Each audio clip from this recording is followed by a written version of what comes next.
कहानी का शीर्षक अनकही ख्वाहिशें, एक अधूरी मोहब्बत की दास्तान। शुरुआत परिवार का सुखद माहौल। शाम का वक्त था। हल्की सी ठंडी हवा गांव के पुराने घर के आंगन में बह रही थी।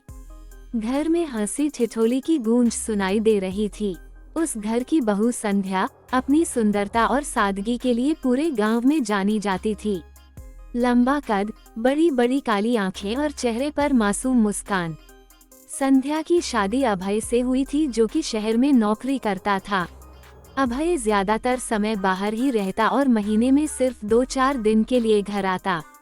संध्या का दिल अक्सर अकेलापन महसूस करता, लेकिन उसने कभी किसी से कुछ नहीं कहा। वो अपनी जिम्मेदारियों में लगी रहती। घर में संध्या का एक देवर भी था, अर्जुन। उम्र में सिर्फ 2 साल छोटा, पर बेहद हंसमुख और स्मार्ट। उसकी पढ़ाई अभी पूरी नहीं हुई थी और वो गांव में ही रहकर खेती बाड़ी और घर का काम संभालता था। संध्या और अर्जुन के बीच हमेशा एक प्यारा सा रिश्ता था, जैसे दोस्ती और इज्जत दोनों का संगम। पहली चिंगारी, मासूम नजदीकियां। एक दिन की बात है। बारिश हो रही थी और घर के सभी लोग बाहर गए हुए थे। सिर्फ संध्या और अर्जुन घर पर थे। संध्या आंगन में कपड़े उतारने गई, क्योंकि तेज हवा से रस्सी पर टंगे कपड़े उड़ने लगे थे।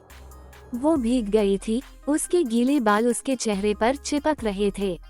अर्जुन कमरे से बाहर आया और जैसे ही उसने संध्या को भीगते हुए देखा, उसका दिल अजीब सा धड़क उठा। उसने पहले कभी अपनी भाभी को इस नजर से नहीं देखा था। संध्या ने उसे देखकर हल्की मुस्कान दी। अर्जुन, जल्दी आकर मेरी मदद कर, सब कपड़े उड़ जाएंगे। अर्जुन ने कपड़े इकट्ठा करने में उसकी मदद की। उस दौरान उनके हाथ कई बार आपस में छू गए। एक अजीब सी गर्माहट महसूस हुई। दोनों ने नजरें मिलाईं, फिर तुरंत नजरें झुका लीं। उस पल में कुछ था, कुछ ऐसा जो दोनों के दिलों को हल्का सा हिला गया। बारिश रुकने के बाद संध्या अंदर गई और तौलिए से अपने बाल सुखाने लगी। अर्जुन दरवाजे पर खड़ा उसे चुपचाप देखता रहा। संध्या ने उसकी नजरें महसूस की, लेकिन कुछ नहीं बोली। भावनाओं का बढ़ना। दिन बीतते गए। अर्जुन और संध्या के बीच छोटे छोटे पलों में अजीब सा खिंचाव बढ़ने लगा। जब भी संध्या खाना परोसती, अर्जुन उसे बस चुपचाप देखता रहता। कभी कभी जब संध्या हंसती, अर्जुन के दिल में हलचल मच जाती। एक रात सब लोग सो चुके थे। अर्जुन नींद नहीं ले पा रहा था। वह छत पर टहलने चला गया। तभी उसने देखा कि संध्या भी छत पर खड़ी आसमान को देख रही थी। हल्की चांदनी में उसकी सूरत बेहद खूबसूरत लग रही थी। अर्जुन धीरे धीरे उसके पास गया और बोला, भाभी, अब सोई नहीं? संध्या ने हल्की मुस्कान के साथ कहा, नहीं अर्जुन, नींद नहीं आ रही थी। अभय गए हुए 3 महीने हो गए, दिल बड़ा बेचैन रहता है। अर्जुन ने उसकी तरफ देखा। उसकी आंखों में अकेलापन साफ झलक रहा था। भाभी, आप अकेली नहीं हैं, मैं हूं न यहाँ, अर्जुन ने धीरे से कहा।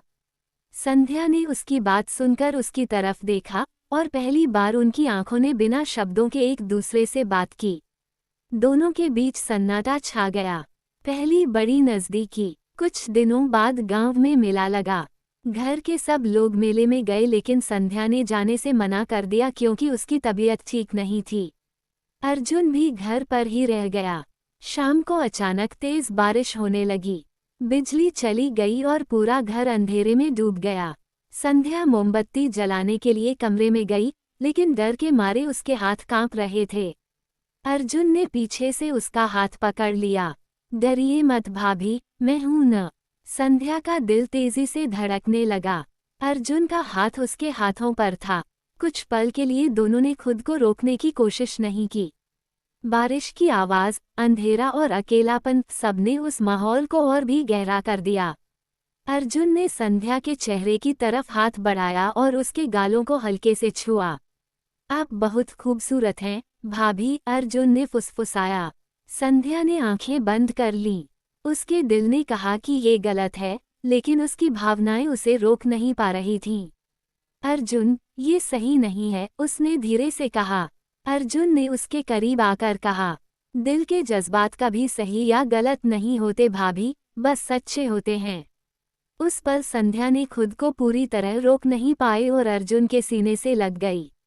बाहर बारिश तेज होती रही और अंदर उनकी अनकही ख्वाहिशें चुपचाप जाग उठीं। गुनाह का एहसास। सुबह जब संध्या की आंख खुली, उसे कल रात की बातें याद आईं। उसका दिल अपराधबोध से भर गया। उसने तय किया कि अब ये सब खत्म करना होगा। उसने अर्जुन से दूरी बनाने की कोशिश की। जब भी अर्जुन बात करने आता, संध्या बहाना बनाकर चली जाती। लेकिन अर्जुन के लिए ये आसान नहीं था। वह भाभी से सच्चा प्यार करने लगा था। एक दिन अर्जुन ने संध्या को रोक लिया। भाभी, आप मुझसे क्यों दूर भाग रही हैं? क्या कल रात जो हुआ वो सिर्फ एक गलती थी आपके लिए? संध्या की आंखों में आंसू आ गए। हाँ अर्जुन, ये एक गलती थी। मैं तुम्हारे भाई की पत्नी हूँ। हमारा रिश्ता सिर्फ इज्जत और भरोसे का होना चाहिए। जो हमने किया वो किसी को नहीं पता चलना चाहिए। अर्जुन का दिल टूट गया, लेकिन उसने संध्या की बात मान ली। ठीक है भाभी, मैं आपको कभी मजबूर नहीं करूँगा, लेकिन मेरे दिल में आपके लिए जो प्यार है वो कभी खत्म नहीं होगा। पति की वापसी और अंत। कुछ दिनों बाद अभय घर लौट आया। संध्या ने अपने चेहरे पर मुस्कान ला ली और अपने अपराध को दिल में दफना दिया। अर्जुन ने भी खुद को काम में व्यस्त कर लिया, लेकिन जब भी उनकी नज़रें मिलती, उन अनकही ख्वाहिशों की चिंगारी अब भी जिंदा महसूस होती। अर्जुन ने गांव छोड़कर शहर जाने का फैसला किया ताकि वो अपने दिल को काबू में रख सके। जाने से पहले उसने संध्या से आखिरी बार बात की। भाभी, मैं जा रहा हूँ। शायद हम फिर कभी न मिलें, लेकिन मैं चाहता हूँ कि आप हमेशा खुश रहें। जो कुछ भी हमारे बीच था, उसे मैं अपनी यादों में संजो कर रखूँगा। संध्या की आंखों में आंसू थे। उसने धीरे से कहा, अर्जुन, हमारा रिश्ता भले ही नाम नहीं पा सका, लेकिन ये हमेशा मेरे दिल में जिंदा रहेगा। अर्जुन चला गया। संध्या खिड़की से उसे दूर जाते हुए देखती रही। उसकी आंखों में आंसू थे, लेकिन चेहरे पर हल्की मुस्कान, जैसे उसने अपने दिल की अधूरी मोहब्बत को स्वीकार कर लिया हो। सीख संदेश। ये कहानी सिर्फ एक रोमांटिक रिश्ते की नहीं, बल्कि संयम और त्याग की भी है।